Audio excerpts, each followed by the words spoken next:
Good afternoon, everybody. It's Sarah with Habitat Housewares. Today we are going to be going live and making some coffee in our French press. It's kind of dreary outside, and another reason for wanting to do this is they made a new design. So I wanted to show those of you who already own the Bodum French press how the new one works. It used to be that you just would pull straight up and it would come off, but now it actually locks in. So you want to turn it counterclockwise and pull it right out. So if you haven't used a French press before, it's a really simple kind of awesome way of making coffee by steeping the bean or the ground coffee in water for approximately 4 minutes, and then you press it, and it's got this stainless steel very, very, very fine mesh screen here, and then I'm going to use the pressure of the press to get some coffee. There's a few things to note when you're doing the coffee. You want to make sure it's coarsely ground. You do not want finely ground coffee because it will clog the filter. So this is a process that's meant to be made with coarse coffee. They do say to use 1 scoop for every ounce of coffee you're making, and I'm gonna do probably about 4 ounces today. So I'll just put 4 heaping scoops, of course, always heaping with coffee. 4 heaping scoops of coffee right into the bottom of the carafe here. The one I'm using is a glass carafe, but they do make them here in the stainless steel as well, which is ideal if you drink a lot of coffee throughout the day. You can brew it once and then it stays warm. So that's what's nice about the double-walled stainless steel. Okay, so you pour the coffee into the bottom of the carafe, and then what you want to do, we actually have a fountain here that disperses boiling water, but you can use kettle or stovetop in a saucepan.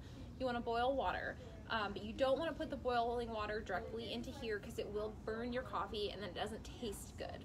So what you want to do is boil the water, I put it into a measuring cup so it's easier to pour. It's got the spout on there. And let it sit for about a minute, which I've already done. So now what I'm gonna do is pour it into our carafe here. And you wanna give it a good stir. You don't wanna use metal. It could not only scratch your glass, but break it. It's not a very thick glass, so you wanna be really careful with it. I'm gonna stir it once now, and then once again when our timer goes off. So what I'm gonna do, set a timer for 4 minutes and put our lid back on here. Put it on backwards. Okay, there we go. Now I'm gonna seal it again. I'm not gonna press it. I'm not gonna do anything with it. I'm gonna let it sit while the timer is going around, and then I will talk about some points about French presses. They are also known as coffee presses and press plungers. There are a lot of pros and cons both for making coffee with these. The cons are more, they don't have anything to do with the coffee, more so just like it's a little bit more hands-on, say, than using a traditional coffee maker, clicking on, walking away, because those are electric.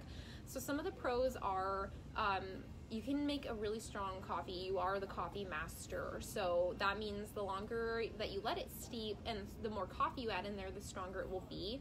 But if you steep it for too long, it can get bitter. So it takes a few times of making the coffee to get at that perfect consistency and flavor that you like to have from your coffee.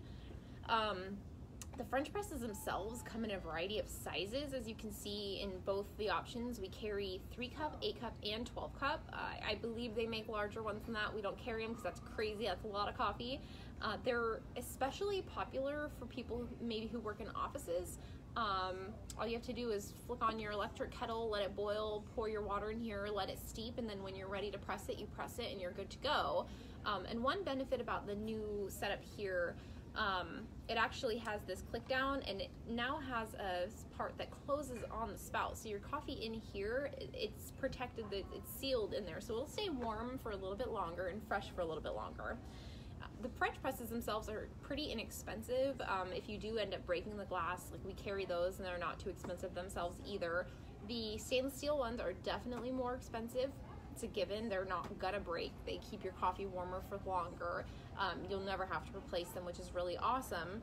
They're more economical than a regular coffee machine in the sense that you're not using electricity if you're boiling, you know, say over a campfire or something. But for the actual machine, you're not using any electricity, and you're also not using a paper filter. So not only is that saving a piece of paper every single time you make coffee, but if you use the right consistency of coarseness in your French press, you won't ever have to replace this mesh filter or the screen, which we do carry. You can replace them if you have to, if it's getting clogged or anything, but you should never have to if you're using your press the correct way.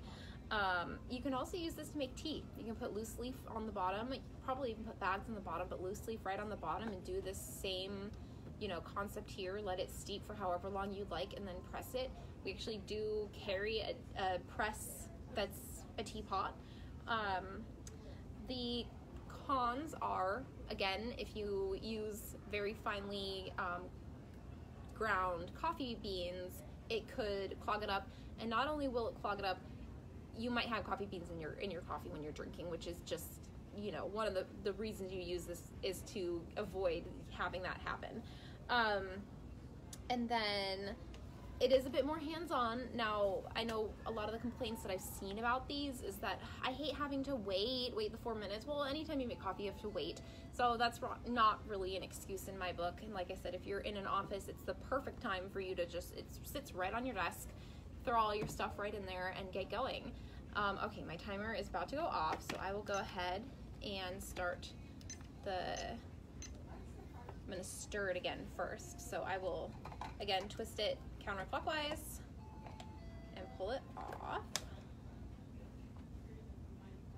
Give it one more good stir.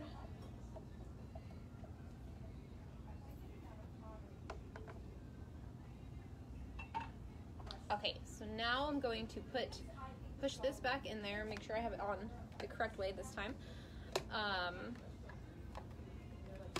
There we go. Okay, so now we want to turn it back clockwise so that it locks itself into the little locks here, and I'm going to hold it with one hand here and use my palm. Once I hit the water, I'll slow down. So I'm just going to press slowly. And I am using a double-walled glass cup today so we can see how it comes out. Oh, another perk about using the French press over a traditional coffee maker, the viscosity is a lot thicker with this coffee, so you get a lot better of a mouthfeel when you're drinking it. And also, when you use a paper filter, it absorbs the oils from your coffee beans. When you don't use a paper filter, your oils stay in there, so it makes a bit of a heavier coffee. So I'm going to go ahead, pour it.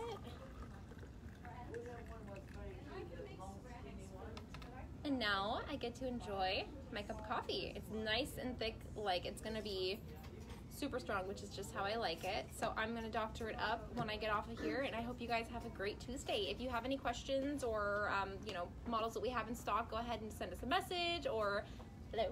Hi. You want some coffee? No, I just wanted to crash the party and say hi to everyone. Hi. Hello, and I was just popping off, so I'm going to jump off. But if you guys have any suggestions for next week or questions about the product, you can comment or send us a message or give us a call or stop in.